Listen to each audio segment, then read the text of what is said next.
to me, that whole scene, especially surrounded by all those zombies, believe it or not, was a terrifying scene to film. You say, oh, it's pretend, that's not scary. But when you get in the middle of it, it was one of the scariest that we filmed. To be honest with you, I cannot tell you where my head was when he came in. I think I was pleased thinking he would help. But of course, that certainly changed. You know, you're the first crowd surfer. Millions of punk rockers would follow you. That's right. When she gets dragged out onto the porch. Oh, Yeah. it was terrifying. I love these shows. That's the head hitting stone. Yep. The cemetery is a lot different now, but wasn't there a big storm that came through here and took a lot of trees out? Yes. There was, I don't, somebody else may remember the year. Either 86 or 84. It was mid 80s for sure. And what and- makes you an expert? Do you have credentials? Where's Jim Serenella? Check this guy Yeah, out. where- I watched yeah. and I know the history. Yeah, Jim wants to have Play a with you. talk with you in a private little room back there. We selected the stone where we put the wreath down because it was covered by a canopy of trees, and it was nice dappled sunlight, indirect sunlight, and so forth. And that we selected it for that reason. Then along comes the mid-80s, and those trees were literally uprooted. Someone asked me just today a story that I had never heard before, and it is not true as far as I'm concerned, that the same storm that uprooted the trees also uprooted some of the graves. I never heard that. There may have been some damage to headstones and so forth, but I am completely unaware if the damage ever went beyond that. It's still beautiful. Was Evans City selected for the cemetery because the farmhouse was close by? Yes. Once we were able to make arrangements for with Mr. Gass for the farmhouse itself, then the next assignment was how many of our other locations could we cover in a close around distance, and fortunately the cemetery was available. And for anyone who doesn't know, the basement in the film was not the real basement of the house. The basement of the house was too shallow to do any film work in. So we used the basement of our office building in downtown Pittsburgh at 247 Fort Pitt Boulevard. That's where the actual scenes were filmed. The only other location that we went to, other than what you saw on the TV newscast, we did make a trip to Washington, D.C.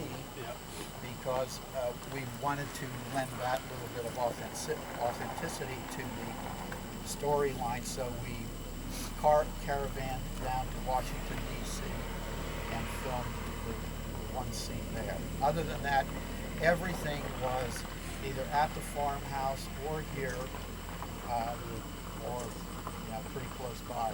All of the posse work, all of that was all done here in Evans City. The basement is pretty much the same. We went there a couple years ago and was able to get in. And it looks like the table is still there that they used in the movie. The basement is very, very much the same. About the only thing that's changed is the updated electrical. That's about it. Yeah. But They actually got rid of the storage. There was storage lockers in there. some Yeah. That provided like a wall. And Yep. that's all. How did you find doing double duty, producing and also being in the film?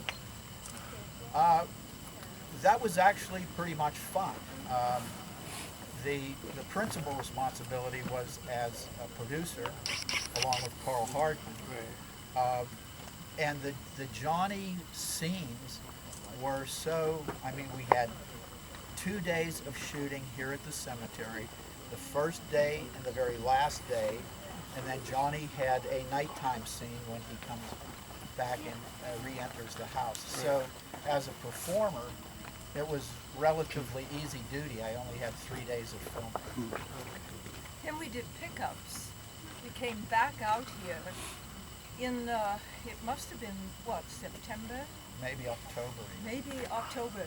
We had to be very careful with those pickups because by that time the air was cool. When we originally filmed, it was just like this. It Yeah. was Really? very, very Yep. warm.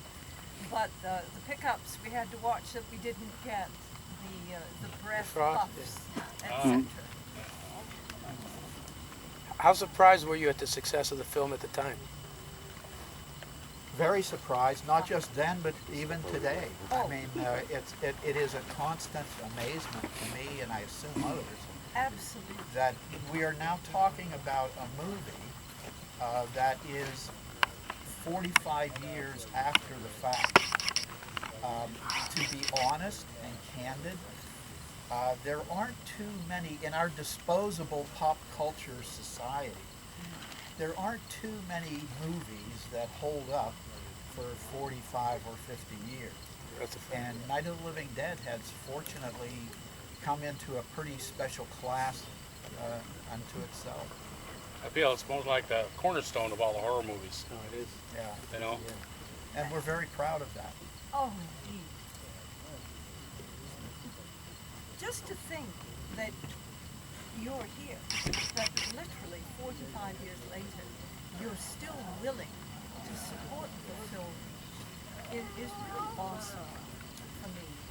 People will say, well, did it change your life, or what was your life like because of it?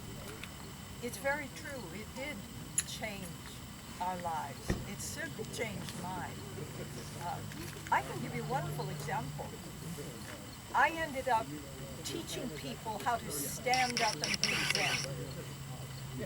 When they would find out that I had been Barbara in Night of the Living Dead, it was amazing how the attitude changed for those people in that class. And we're talking corporate people. And these people became kids. Okay, my God, you were Barbara, that's one of us. It truly changed my life. I know I say that every time we have an opportunity to talk, but it's true. So it didn't go the other way. Once they found out, they didn't turned run. their backs on you and Yeah, I walked away. said, I've locked the door, you cannot get out. In the original script, Barbara was supposed to survive. Did you know that at the time? And when they changed it, well, that look says you didn't. I had no idea. Originally, according to books and stuff, Barbara was originally supposed to survive. In fact, I think it was just within the last 5 years, I was with George at a convention, we were at a Q&A. That very question came up. When he told that story, I just, I was astounded, had no idea. Well, that answers, I guess, the second part, because if you had knowing now, how do you feel about her demise? Are you still happy that that's the way it turned out, or would you have wanted to portray yourself as the survivor? No, I think it ended just as it needed to be to end. In fact, that's one of the reasons I think that the film has maintained an iconic, or has built such an iconic feel to it. No, we all needed to die. And that really did become very evident. As a matter of fact, there was a production consideration at one point that didn't last very long, but we at least considered it. Since it was our first film financed with our money and money from friends and family and so forth, we thought, what if this is such a downer ending? No one wants to distribute this film. So we considered shooting a second ending that would not have ended on such a bleak note. We thought about that for maybe 5 minutes and then vetoed the idea, because if a distributor got wind of the fact that we had a so-called happy ending, they may have tried to influence us to end the film in another way, and if we had done that, we wouldn't have Night of the Living Dead. Right. No. We would have some happy Hollywood ending. Well, that's one of the things that is most amazing. I've done research on the movie, and It's pretty obvious. the ending, Roger. I'm sure you know about Roger Ebert's review. Absolutely. He's quoted as saying how children weren't prepared for that ending. Even the hero dies. When you saw those reviews, because I'm sure while you didn't think, or did you? Let me not put words in your mouth. Did you think about the impact that it would have on children? Because at the time, children would go to horror movies and see, the schlocky guys in rubber suits and get a couple scares, but they liked it. This movie with such a bleak ending, did you think about that at all, or when you heard about it, did it affect you? Well, we heard about it right away. I mean, there were people who felt that we were satanically inspired and that we were the tools of the devil and all sorts of nonsense. The first part of your question, no, we didn't think about a children audience. We thought about the audience. And what we set out to do was make a scary film that actually scared people. And apparently that worked out pretty well. But we did not consciously say, well, oh my God, what if an 8-year-old sees this? We did not think to that level, nor had we thought to that level, would it have changed anything in terms of the story. Right.